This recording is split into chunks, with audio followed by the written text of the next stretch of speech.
EWTN y de Radio Católica Mundial.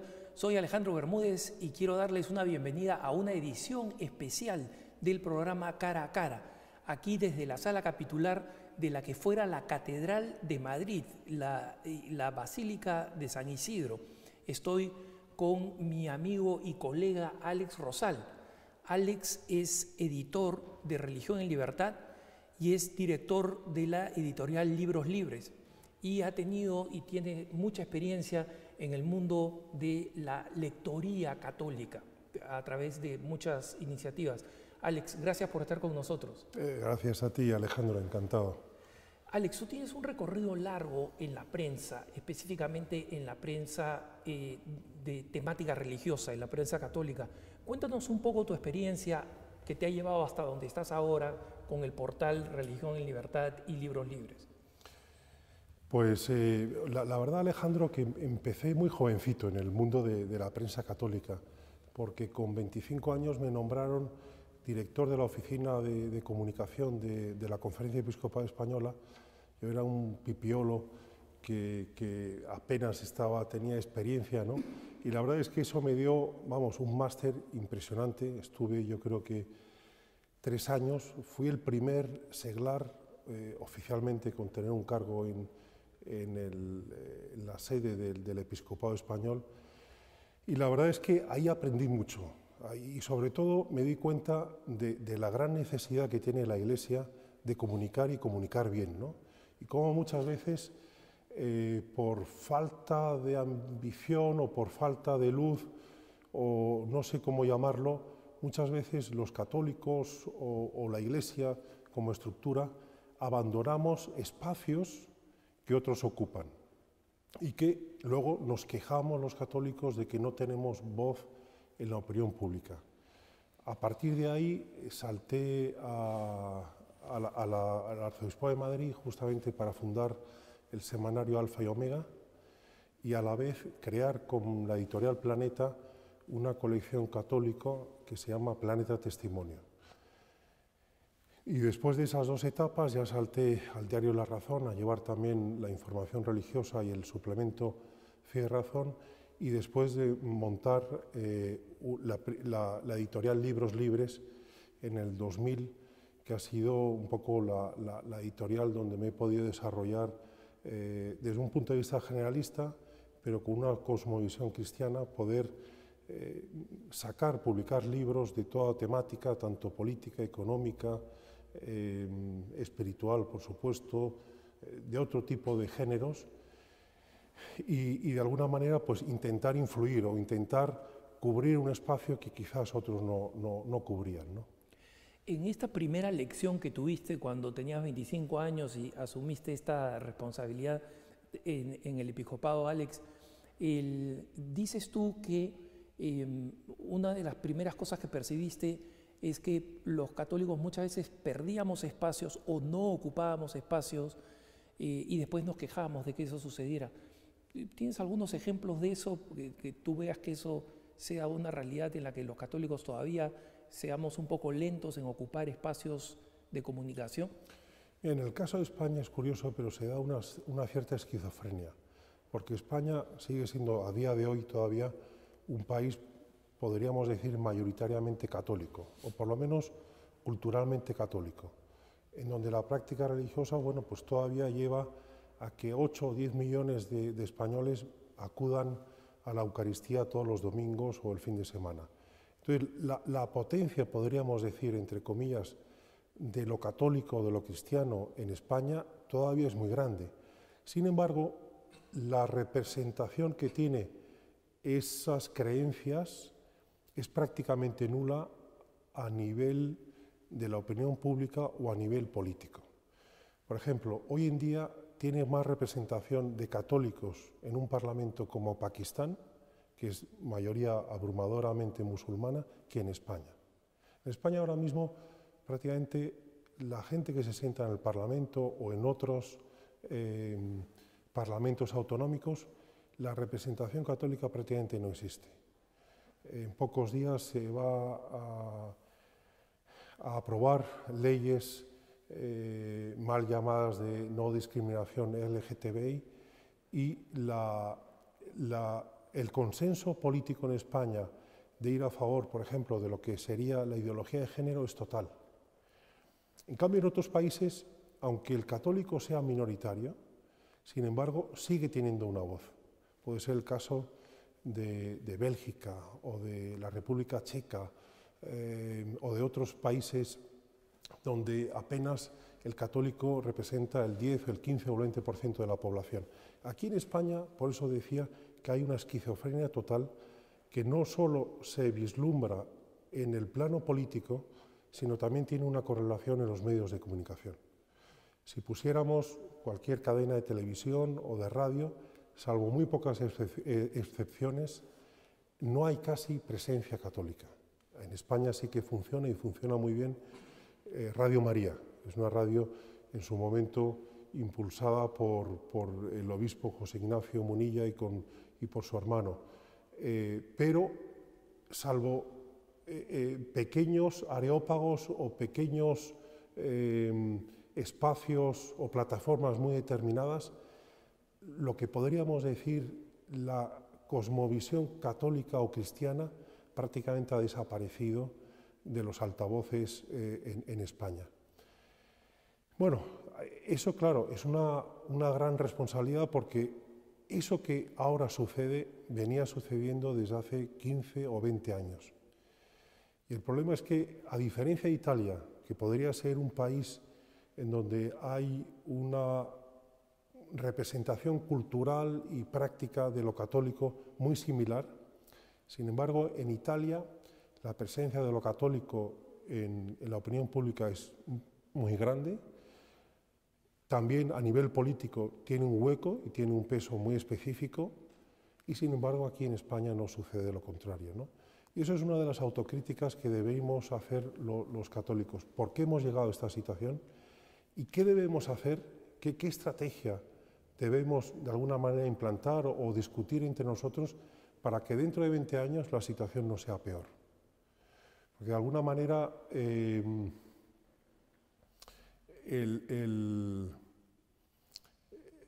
esto solo puede ir a peor, a corto plazo.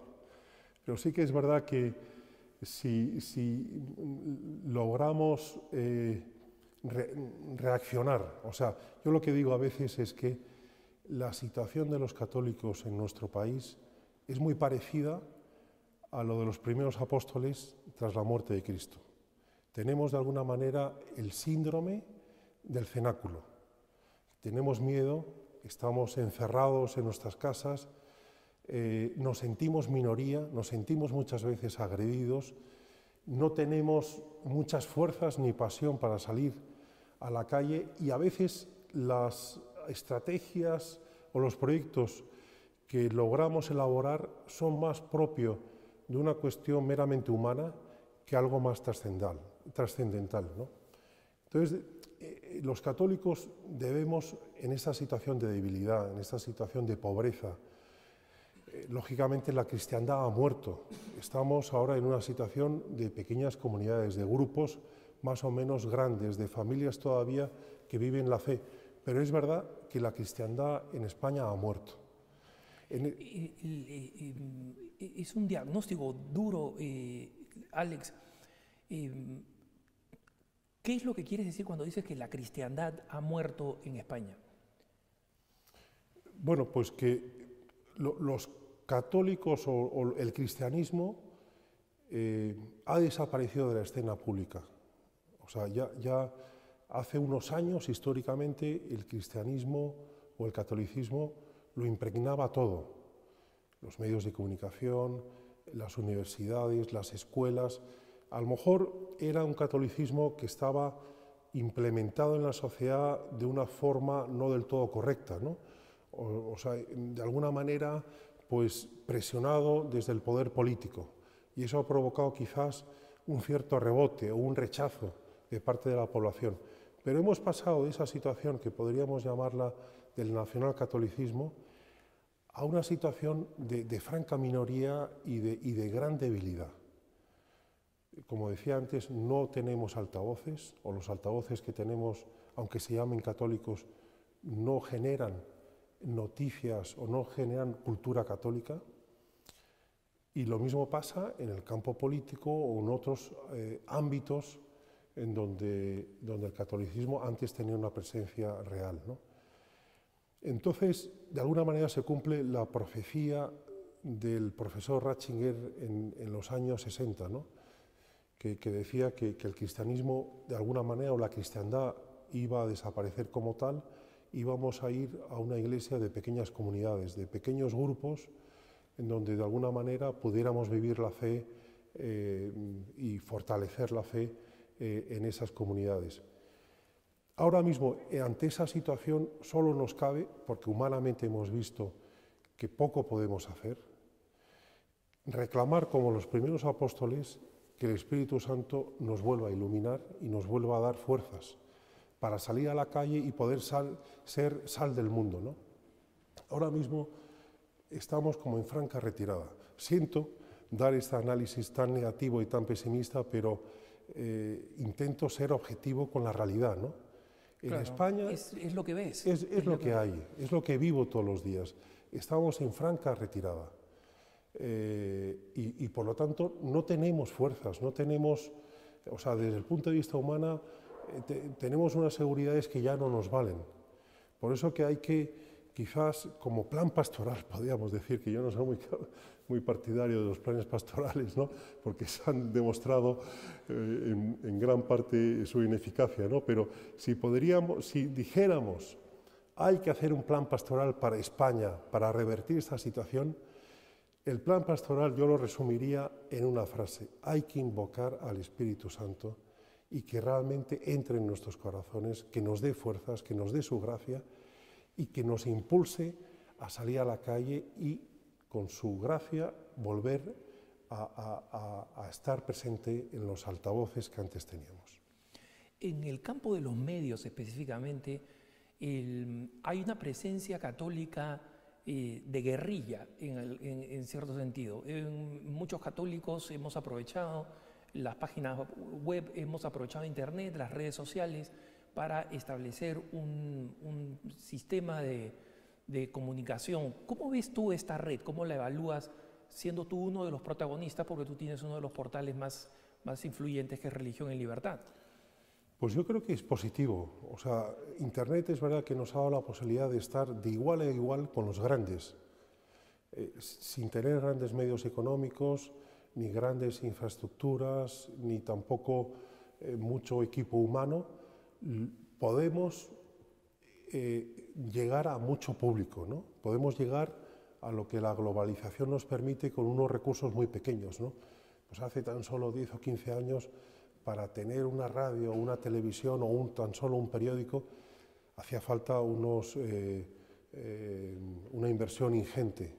Y yo creo que casi todos no queríamos ser actores de esos proyectos, ¿no? Porque se veía como algo verdaderamente enorme que podía estar fuera de nuestras capacidades. Ahora en Internet la ventaja es que cada uno, incluso con un blog, puede influir, puede tener su grupo de lectores que les llene aquello que escriba o aquello que diga a nivel de vídeos con YouTube, ¿no?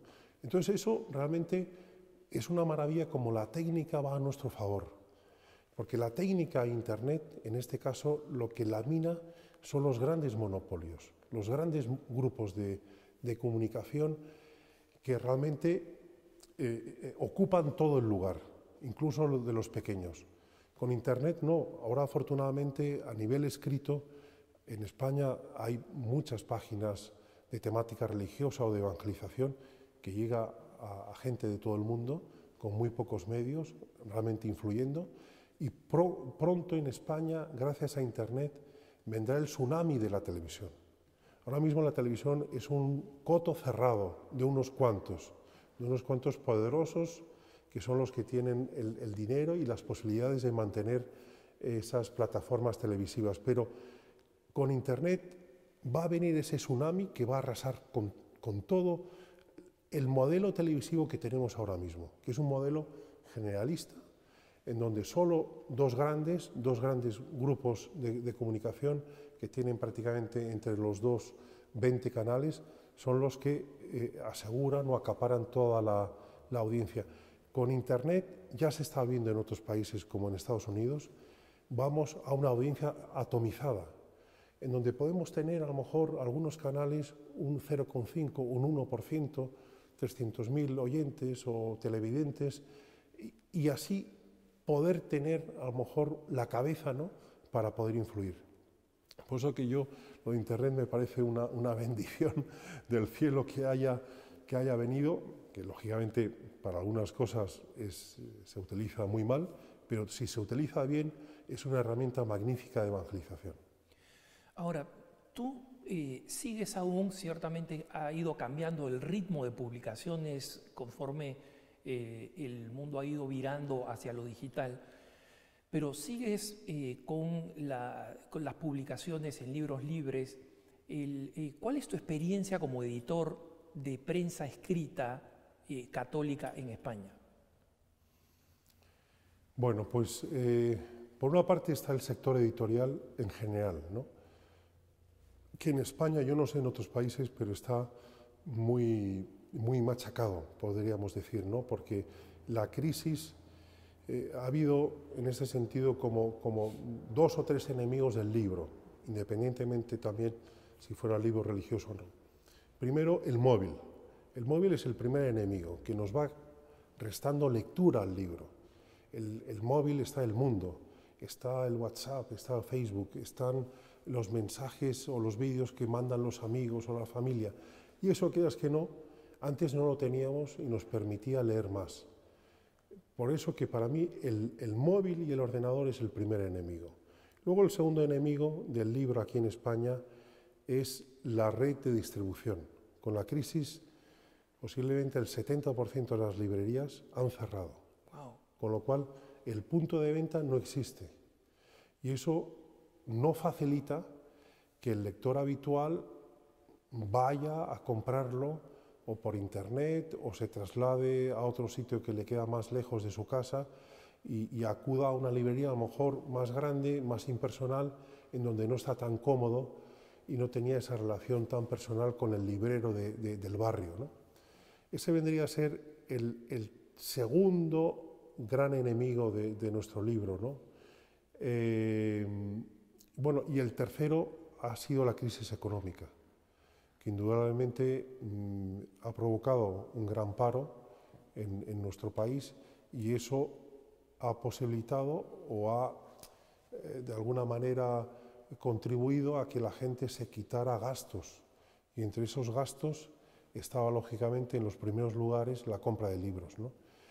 Entonces, esos 3 factores siguen todavía de alguna manera latentes. En cuanto al libro religioso, ha capeado mejor la crisis por 2 razones. Primera, porque la red de librerías religiosas se ha mantenido casi intacta. Han cerrado muy pocas librerías, entre otras cosas porque esas librerías son propiedad, en muchos casos, de congregaciones religiosas o en otras de obispados. Y aunque económicamente no les sea rentable, consideran que es una herramienta de evangelización, un apostolado que no pueden dejarla de lado, ¿no? Entonces, eso ha amortiguado la caída del libro religioso, y luego también, de alguna manera, el libro religioso ayuda a la intimidad, en la oración, en la meditación. Por ejemplo, puede haber momentos donde digamos, no queremos comprar un libro sobre una cuestión técnica porque ya lo tenemos en PDF, o porque podemos acceder a un tutorial en YouTube, o otra cosa del estilo. Pero un libro religioso o de espiritualidad es como más íntimo. Yo creo que todavía hoy nos gusta saborearlo, nos gusta subrayarlo, nos gusta tenerlo en la mesilla de noche o llevarlo a la capilla o llevarlo a otro sitio. Entonces tiene unas condiciones diferentes que hace que todavía aguante el tirón de la crisis. Entonces, en ese sentido, el libro religioso en España, por lo menos, tiene presente y yo creo que tiene futuro. Esa es una buena noticia, porque dentro del libro está también la versión del libro electrónico que no tiene esa experiencia, como tú dices, de intimidad y de cercanía, pero por lo menos sí extiende el potencial pedagógico del libro, ¿no? De que llegue a muchos sitios. Y hay muchos libros que son de sumo interés de tu editorial y de otras, que no llegan a América Latina por distribución, por ejemplo, ¿no? Y que la distribución a través de libros electrónicos es la mejor alternativa para adquirir esa información. Sí, pero Alejandro, fíjate que hace 10 años tú y yo como periodistas leíamos esos grandes titulares en periódicos y diarios de todo el mundo que decían la revolución digital, la muerte del papel, el ebook va a sustituir al papel. Hace 10 años. Y yo como editor decía, bueno, pues a lo mejor es buena cosa porque como editor tú tienes que imprimir, nunca sabes si lo vas a vender, es una inversión que haces que a lo mejor puede tener un contratiempo. En cambio, en el digital la ventaja es que subes el libro y difundes y cobras en función de la copia que se han bajado, con lo cual para el editor es ideal y para el lector en principio también. ¿Qué pasa?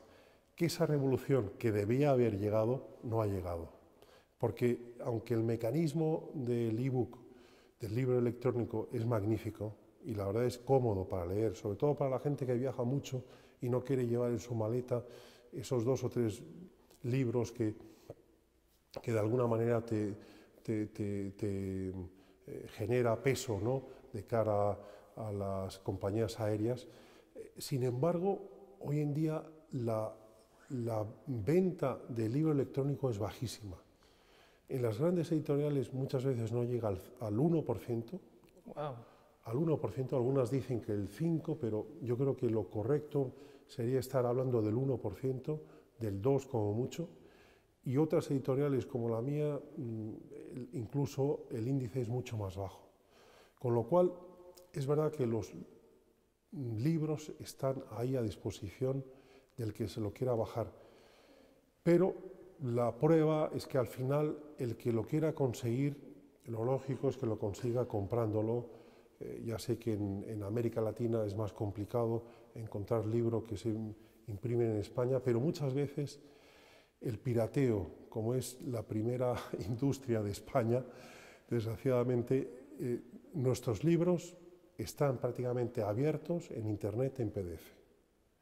Entonces, todo aquel que considere que no lo puede conseguir de otra manera, bueno, que sepa que lo puede conseguir de esta.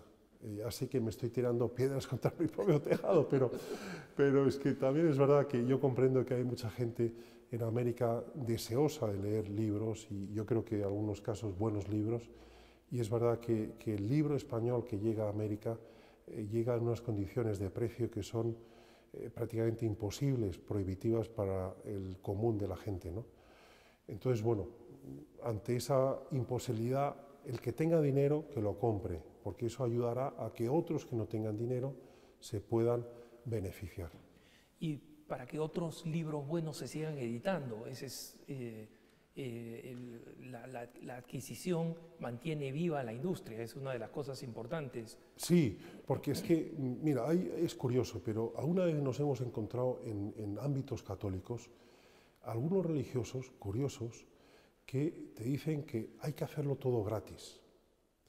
Y entonces, a pesar de que razonas de que hay que pagar al autor, que no es gratis, hay que pagar el papel, hay que pagar a los maquetadores, a los diseñadores, a la gente de la distribución, a la gente de la librería, no todo es gratis. O sea, nos gustaría que fuera gratis, pero desgraciadamente o afortunadamente hay que pagar a la gente para que viva, ¿no? Esa mentalidad del todo gratis en el mundo católico, para algunas cosas es así. O sea, indudablemente los sacramentos tienen que ser gratis, ¿no? El gratis date. Y otras muchas cuestiones pastorales propias de la Iglesia y propios de personas consagradas que tienen voto de pobreza. Pero para los que somos seglares y tenemos familia y tenemos hijos y tenemos necesidades, y los que trabajan con nosotros, los autores y los editores, pasa lo mismo, que tienen sus familias y sus gastos que pagar. indudablemente esa es una política que no encaja y que hay que intentar abaratar al máximo, pero también es verdad que hay que intentar concienciar que hay cuestiones que hay que ponerlas de alguna manera en difusión, ¿no? No, hay cuestiones por las que hay que pagar, porque pagamos por cosas mucho menos importantes en nuestra vida y estamos dispuestos a pagar, y cosas que van a ser de gran edificación para nosotros, como puede ser un buen libro. A veces pensamos que debería ser gratis simplemente porque es católico, y hay un error de concepción ahí, ¿no? Claro, es que, fíjate, Alejandro, o sea, el gran problema de la piratería en la industria cultural es que si todo es gratis, al final la industria muere. Es decir, si todas las películas que vemos acabamos consumiéndolas de forma gratuita, o la música, o los libros, al final el retorno económico que legítimamente y justamente debe llegar a los agentes o a los actores que han producido esas películas, o esa música, o esos libros, no les llega. Y si no les llega, no pueden producir otras películas, otros documentales, otra música, otros libros, con lo cual acabamos matando la industria. En el mundo católico, en otro plano, pasa lo mismo. Si la pequeña industria católica que tenemos, de documentales, de libros, de música o de otras cuestiones, no contribuimos a que siga viviendo, al final los que trabajamos en esta, entre comillas, industria, tendremos que irnos a buscar otros trabajos y no habrá nadie que esté haciendo esos libros o esos documentales. Vamos a hablar de las energías vivas en la Iglesia respecto del futuro de España, a la luz del diagnóstico que nos hacías. Así que, volviendo de la pausa, con Alex Rosal estamos en Cara a Cara para conversar de la vida editorial en el mundo católico español. No se vayan, que ya volvemos.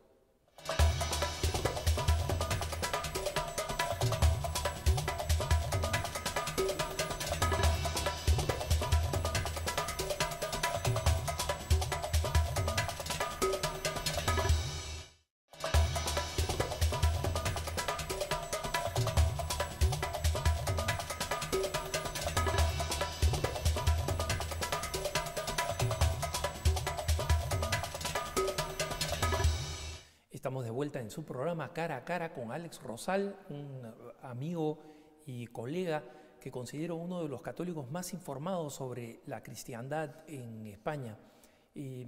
Alex, más temprano en el programa nos decías que tú veías que el curso de la cristiandad, ya muerta en España, y del cristianismo era, en términos del futuro inmediato, oscuro.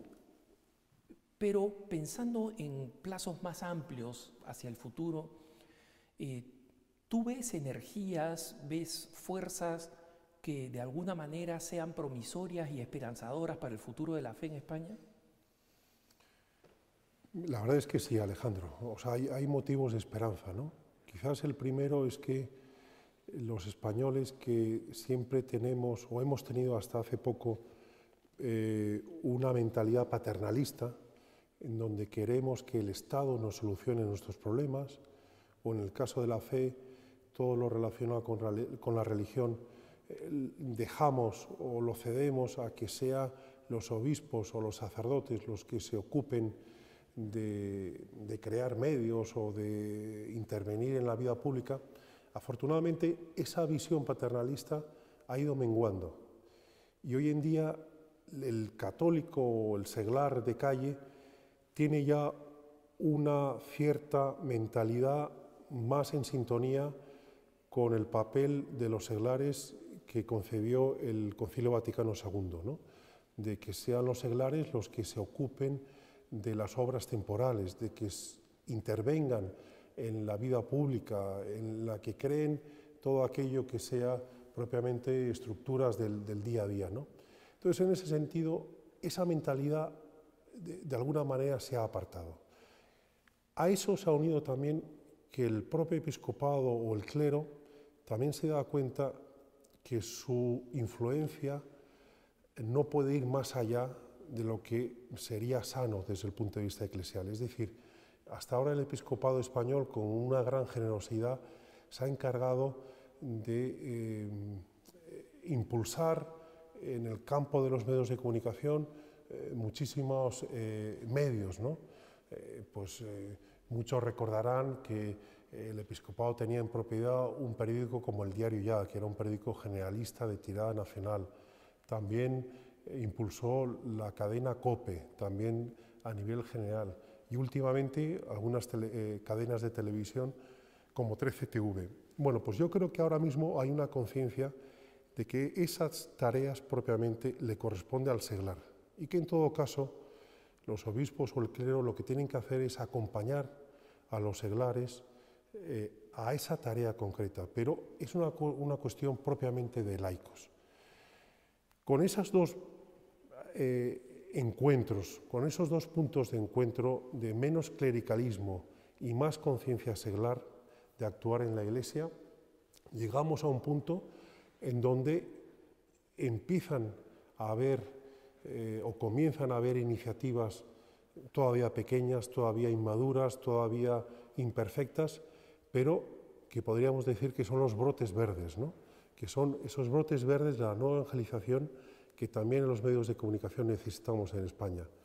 A eso se junta que también empieza a entrar en nuestro país lo que decía Madre Angélica de la llamada teología del riesgo.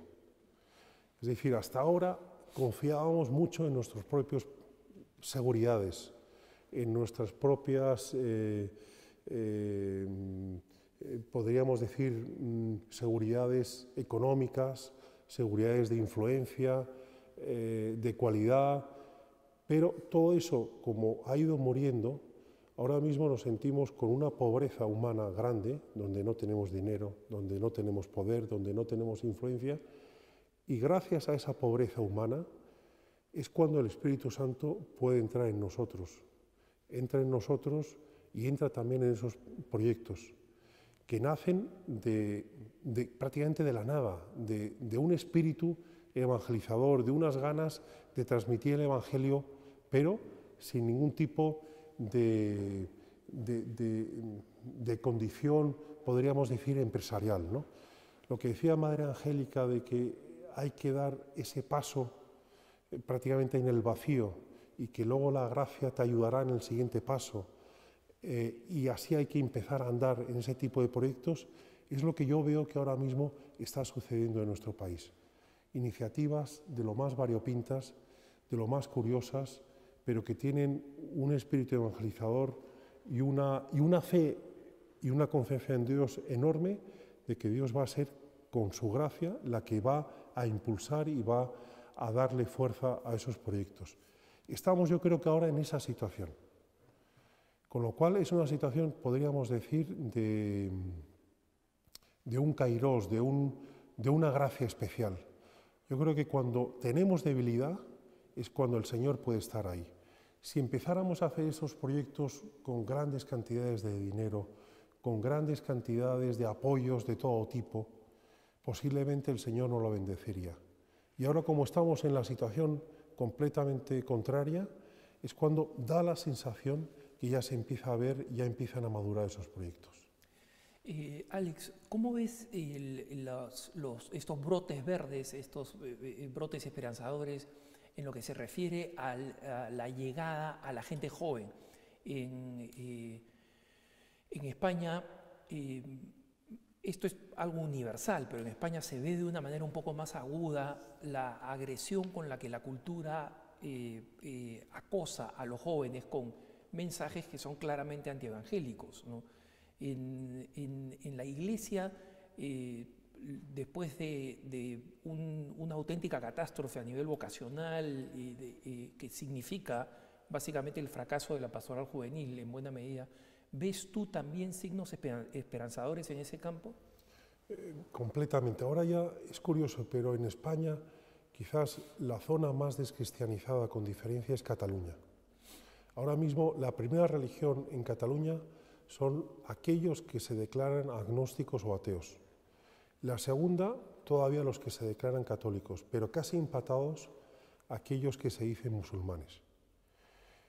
Ante esta aridez o desierto total, es justamente en Cataluña donde las iglesias locales se han visto obligadas, ante la realidad, que es tozuda, y ante ver las iglesias vacías o semivacías, solo ocupadas por gente de la tercera edad, esas iglesias locales se han visto obligadas a empezar a trabajar con una nueva pastoral juvenil, un poco mirando los ojos a Estados Unidos, viendo un poco qué es lo que hace Estados Unidos fundamentalmente y intentando adaptar esas nuevas herramientas de evangelización, ¿no? Como puede ser los cursos de retiro Emmaús o la vertiente de jóvenes, los cursos de Lifetime, otras herramientas que por ahí están funcionando tanto en Estados Unidos como en Canadá,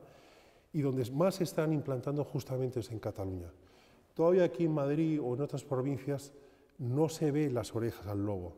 O sea, si acudes a cualquier iglesia verás que está medio llena, o en los días de diario hay bastante gente, pero ya en Cataluña han comprobado que esa situación es completamente diferente y han empezado a actuar, sobre todo enviando sacerdotes a aquellas diócesis y aquellos lugares en donde más implantados están estas nuevas herramientas de evangelización y, lógicamente, intentando implantarlas.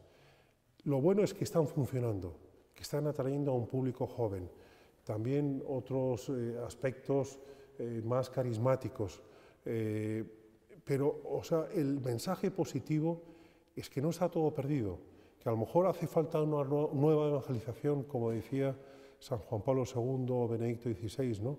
Que hay que aplicar unos nuevos métodos, hay que aplicar también quizás un nuevo lenguaje y una nueva pasión, pero encajando muy bien, escuchando al joven, escuchando un poco esas necesidades. Realmente hay iglesias que antes estaban vacías y que ahora están llenas. Hay diócesis en donde daban por perdido que los jóvenes volvieran a los templos y, sin embargo, se han dado cuenta que con un método adecuado, con un seguimiento adecuado, el joven sigue teniendo necesidad de Dios. Lo único es que a lo mejor necesita que le hablen de una determinada manera, necesita que tenga un ámbito determinado, que necesita una música un poco diferente, que le atrape, que le encaje con su manera de ser. Pero incorporando esos nuevos métodos, el joven vuelve a la iglesia. Y ese es un motivo de esperanza. Hoy el Evangelio está más vivo que nunca. Hoy la necesidad de Dios está más presente que nunca. Lo único que tenemos que hacer desde la iglesia es ajustar un poco la mirilla, ajustar nuestras mentalidades o nuestros conceptos preconcebidos de la pastoral, que ya hoy en día en muchos casos no funciona, y cambiarla completamente. No pasa nada.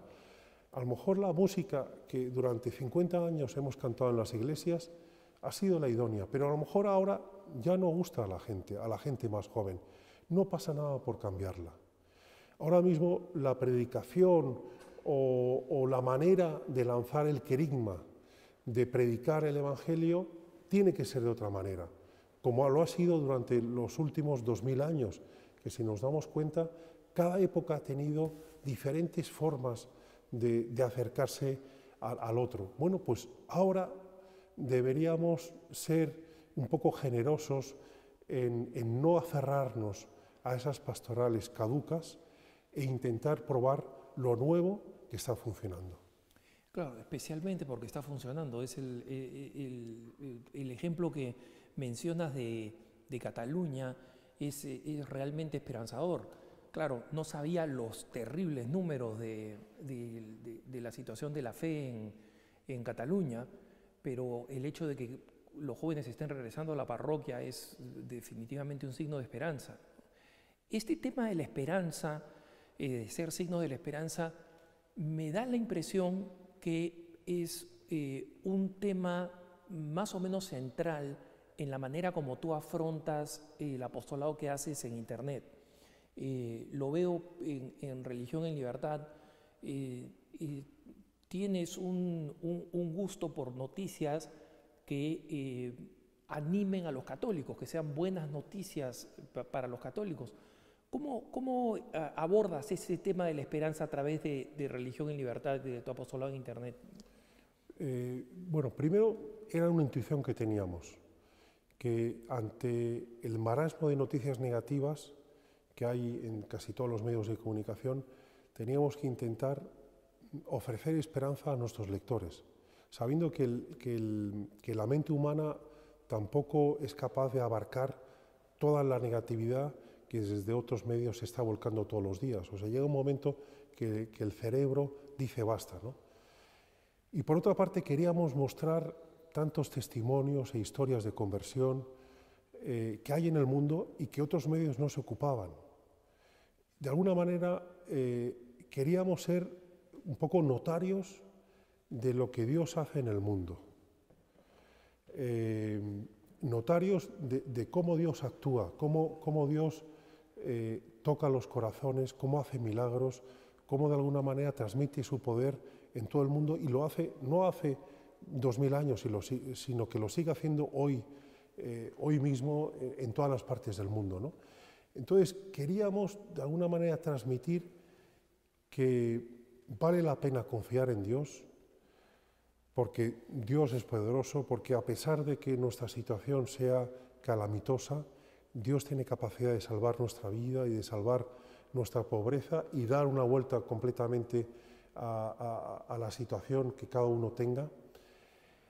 Y eso, la verdad es que nos hemos ido dando cuenta por los mensajes de los lectores, que a la gente le gusta, porque la gente lo que pide cada vez es más noticias que le den esperanza.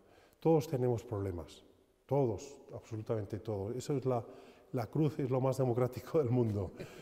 Y es verdad que a veces los problemas nuestros, familiares, personales, nos acogojan de tal manera que nos hunden en nuestra esperanza de fe y también psicológicamente nos hunden. Entonces lo que nosotros queremos todos los días desde Religión en Libertad es transmitir esperanza, transmitir que Dios nos puede salvar en nuestra miseria, que Dios puede cambiar nuestra vida, que Dios puede cambiar la situación familiar por muy penosa que sea, que Dios puede hacer milagros, también puede curar a los enfermos como hacía Cristo en sus primeros años. Exactamente lo mismo Dios lo está haciendo hoy. Y esa es un poco el leitmotiv o el objetivo principal de Religión en Libertad, transmitir que se puede confiar en Dios. Ese es un poco nuestra coletilla, nuestro punto de enganche. No carece, sin embargo, de una cierta combatividad, de un espíritu, digamos, de defensa de los valores cristianos. ¿Por qué el nombre Religión en Libertad? Bueno, porque a mí particularmente la libertad me gusta. Por eso he montado una editorial que se llama Libros Libres, una plataforma web como es Religión en Libertad o otras altavoces que llevan el nombre de libertad. Yo creo que el hombre necesita, para ser pleno, la libertad. Y para vivir también su fe necesita libertad. Y ahora mismo, en Occidente, por lo menos, en Oriente, por supuesto, los cristianos son masacrados, pero en Occidente también empieza a haber una persecución a lo religioso. No se acepta que la gente opine diferente a lo que marca los cánones del pensamiento único.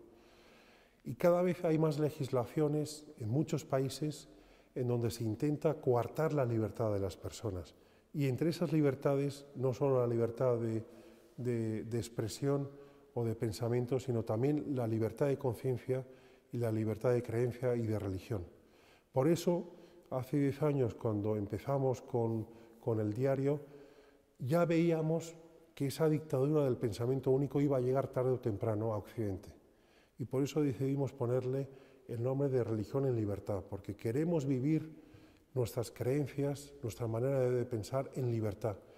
Y como ahora mismo cada vez es más difícil, Por eso también desde la plataforma intentamos alertar a nuestros lectores de que hay una serie de amenazas que nos impiden vivir plenamente la vivencia de la religión o nuestras creencias, como puede ser en este caso la ideología de género, que viene a ser un motivo de acoso. Nosotros, como cualquier católico coherente, estamos en contra de cualquier discriminación de aquellas personas que tienen sentimientos homosexuales. Y en ese sentido yo creo que la Iglesia es la primera en levantar la voz para que todas las personas vivan como consideren vivir, ejerciendo su libertad, mientras que no perjudiquen la de los terceros.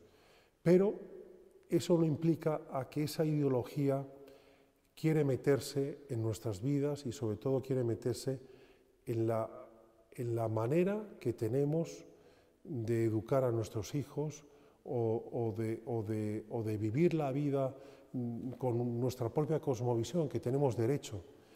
Desgraciadamente, esa ideología va directamente contra nuestras creencias y contra nuestra manera particular y legítima de vivir y de educar a nuestros hijos.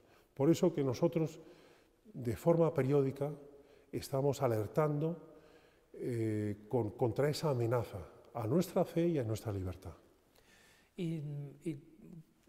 ¿A qué cosas llamarías a alertar frente a estos riesgos? ¿Qué tipo de noticias, por ejemplo, llaman tu atención y crees que los católicos tienen que tener en cuenta y no deberían dejar pasar cuando consideran sus derechos en el ámbito público? Bueno, o sea, primero, claro, los católicos tenemos un déficit importante de formación. Y esa formación, esa falta de formación viene a que desde los poderes públicos nos intenten colocar ciertas leyes o ciertas maneras de vivir que luego nos quejamos, ¿no? Porque nos coartan nuestra libertad, ¿no? Por eso que deberíamos estar quizás más atentos a ciertas cuestiones que pasan. Por ejemplo, la cuestión ahora mismo capital es la ideología de género. Es evidente que hay un problema real que se vive en la sociedad de personas que se sienten, que tienen sentimientos homosexuales y que quieren vivir según en conciencia quieran vivir, y lo cual es respetable, ¿no? Pero yo creo que los católicos tenemos que formarnos para ayudar a todas aquellas personas con sentimientos homosexuales que a lo mejor quieran dejar de tenerlos y que a lo mejor nosotros no tenemos las herramientas o los argumentos suficientes para acompañarles. Ahora mismo lo que estamos viviendo es que hay una serie de ideologías que rompen a la persona y que no la hacen más feliz, sino que la hacen más infeliz. Hay ideologías que prometen el cielo o el paraíso y al final a la persona la llevan al infierno. Y yo creo que es una obligación del cristiano de estar pendientes de esas ideologías que son perniciosas y que son destructivas, y que al final lo veremos en 5, o en 10 o en 15 años, el fruto tan maligno que han supuesto, y que hoy en día tenemos que empezar a hacer ese acompañamiento. Gente de buena fe, gente con buen corazón, gente que a lo mejor les han invadido o les han influido negativamente con una serie de cuestiones que solo pueden llevarle a la perdición y que luego ya es tarde. Luego, eso sí, la Iglesia recoge a esas almas rotas o a esas personas que ya tienen una vida rota, pero ya es tarde. Tenemos que intentar alertar para que esas ideologías destructivas no acaben triunfando. Alex, en este servicio que tú rindes a través de tu apostolado y otros que tú conoces, porque estás muy vinculado con otras iniciativas apostólicas, hay un clima de amistad entre muchos que están en la batalla, en este combate en España. ¿Ves los frutos? ¿Ves una lectoría católica que despierta, que es más consciente? ¿O es algo que todavía no llegas a ver y crees que se verá en el futuro? Mira, lo estamos viendo.